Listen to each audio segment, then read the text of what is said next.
नमस्ते बच्चों। तो हमने क्लास 8 का साइंस का 10 नंबर का chapter cell and cell organisation start किया था। इसमें आज हम देखने वाले हैं माइटोकॉन्ड्रिया। अब माइटोकॉन्ड्रिया क्या है पता है क्या आपको? इसको पावर हाउस ऑफ सेल बोला जाता है। Power house of cell. Power house of cell क्यों बोला जाता है? क्योंकि सेल के अंदर ये एनर्जी बनाता है।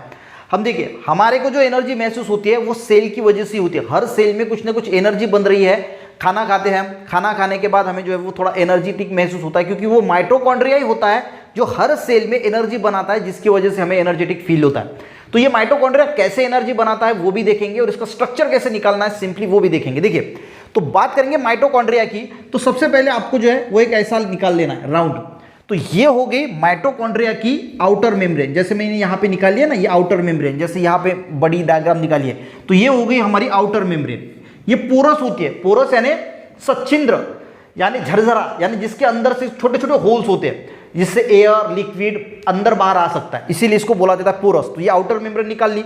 इसके अंदर जो है वो आपको इस प्रकार का स्ट्रक्चर निकालना है। कैसे? ऐसे ऐसे फोल्ड निकाला, ऐसा फोल्ड निकाला, ऐसा फोल्ड निकाला, ऐसा फोल्ड निकाला, ऐसा फोल्ड निकाला, ऐसा, यानी ऐसा अंदर।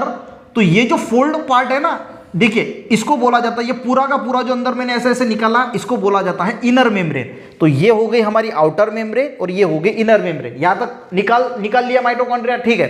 अब ये जो इनर मेम्ब्रेन की जो फोल्ड्स है ना, जो सिंगल फोल्ड है उसको बोला जाता है क्रिस्टा, सिंगल फोल्ड। और ये सारी की सारी जो फोल्ड है, आप कितनी भी फोल्ड निकाल सकते हैं, इसको बोला जाता है क्रिस्टी, यानी क्रिस्टा का प्लूरल क्या है? क्रिस्टी। तो एक जो हो गया क्रिस्टा और अनेक वचन हो गया क्रिस्टी। और ये जो स्पेस दिख रही है आपको अंदर की, इसको बोला जाता है मैट्रिक्स।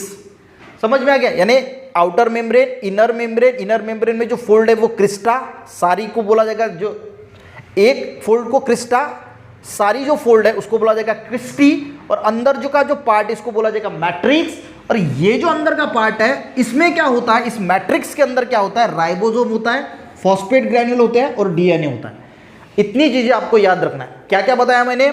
पहले आउटर मेम्ब्रेन निकाल लेना, उसके बाद इनर मेम्ब्रेन निकालना। इनर मेम्ब्रेन में जो फोल्ड है वो क्रिस्टा, सारी फोल्ड को क्रिस्टी, अंदर का पार्ट मैट्रिक्स, और मैट्रिक्स में क्या होता है? तो ribosome, phosphate granule and DNA.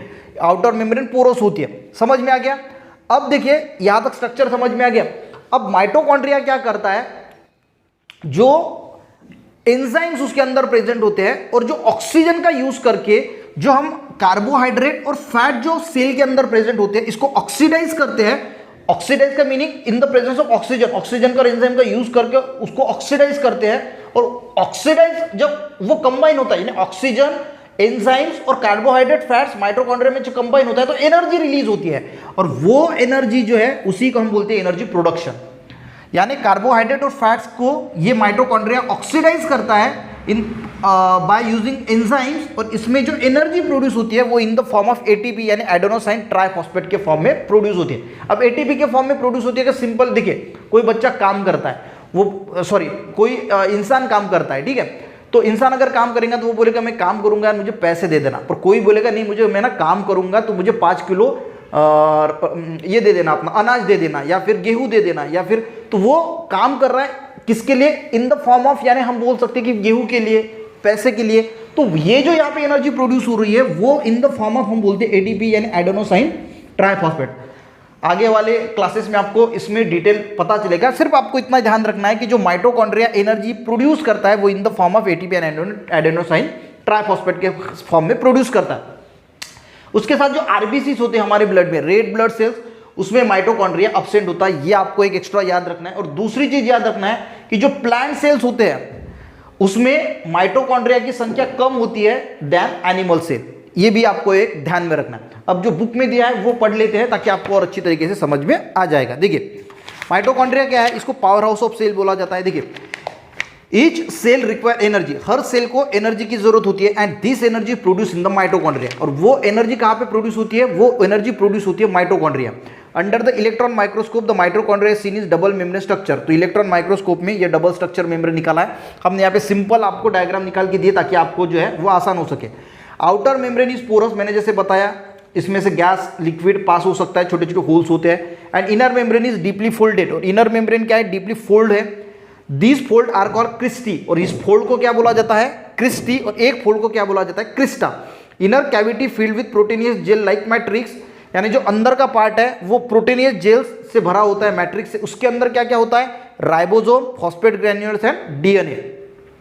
Therefore it can produce its own protein, और राइबोसोम का काम क्या होता है, वो अपना प्रोटीन खुद बना सकता है, ठीक है। और इसीलिए माइटोकॉन्ड्रिया खुद का, क्योंकि राइबोसोम प्रेजेंट है तो खुद का प्रोटीन जो है वो खुद बना सकता है। With the help of enzymes mitochondria oxidise, enzyme की हेल्प से माइटोकॉन्ड्रिया क्या करता है, कार्बोहाइड्रेट और फैट्स को ऑक्सीडाइज करता है। देखिए यहाँ पे लिखा है, mitochondria oxidise carbohydrates and fats in the cell, the energy release in this process is stored in mitochondria in the form of ATP.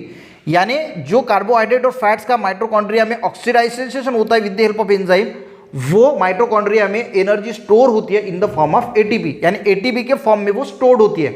इसको बोला जाता है एडेनोसाइन ट्राइफॉस्फेट। तो प्लांट सेल है, यानी समझ में आ गया, यानी जो माइटोकॉन्ड्रिया में कार्बोहाइड्रेट और फैट्स का ऑक्सीडाइज हो रहा है, वो एटीपी के फॉर्म में एनर्जी जो माइटोकॉन्ड्रिया में स्टोर हो रही है। एटीपी यानी क्या बोलता जाता है, एडेनोसाइन ट्राइफॉस्फेट।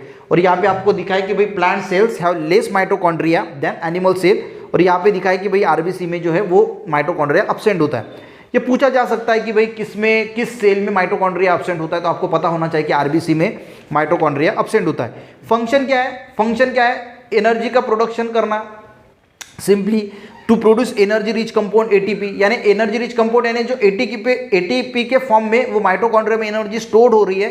सिंपली हम बोल सकते हैं कि एनर्जी का सिंथेसिस करना, प्रोडक्शन करना, ये माइटोकॉन्ड्रिया का मेन काम है। और इसी के साथ ये प्रोटीन का, कार्बोहाइड्रेट और लिपिड का भी जो है वो सिंथेसिस करता है by using energy in the ATP, यानी जो माइटोकॉन्ड्रिया में एटीपी के फॉर्म में एनर्जी स्टोर्ड है उसका यूज करके ये प्रोटीन, कार्बोहाइड्रेट और लिपिड्स का भी जो है वो प्रोडक्शन करता है। तो यहाँ पे ये माइटोकॉन्ड्रिया खत्म हो गया। नेक्स्ट इसमें हम वॉक्यूल्स क्या होता है वो समझने की कोशिश करेंगे। आज का वीडियो अच्छा लगे, समझ में आया तो वीडियो को जरूर एक लाइक करना, अपने दोस्तों को भी शेयर करना। चैनल पे बच्चों नए हैं तो सब्सक्राइब जरूर करना। मिलते हैं नेक्स्ट वीडियो में, तब तक के लिए जय हिंद।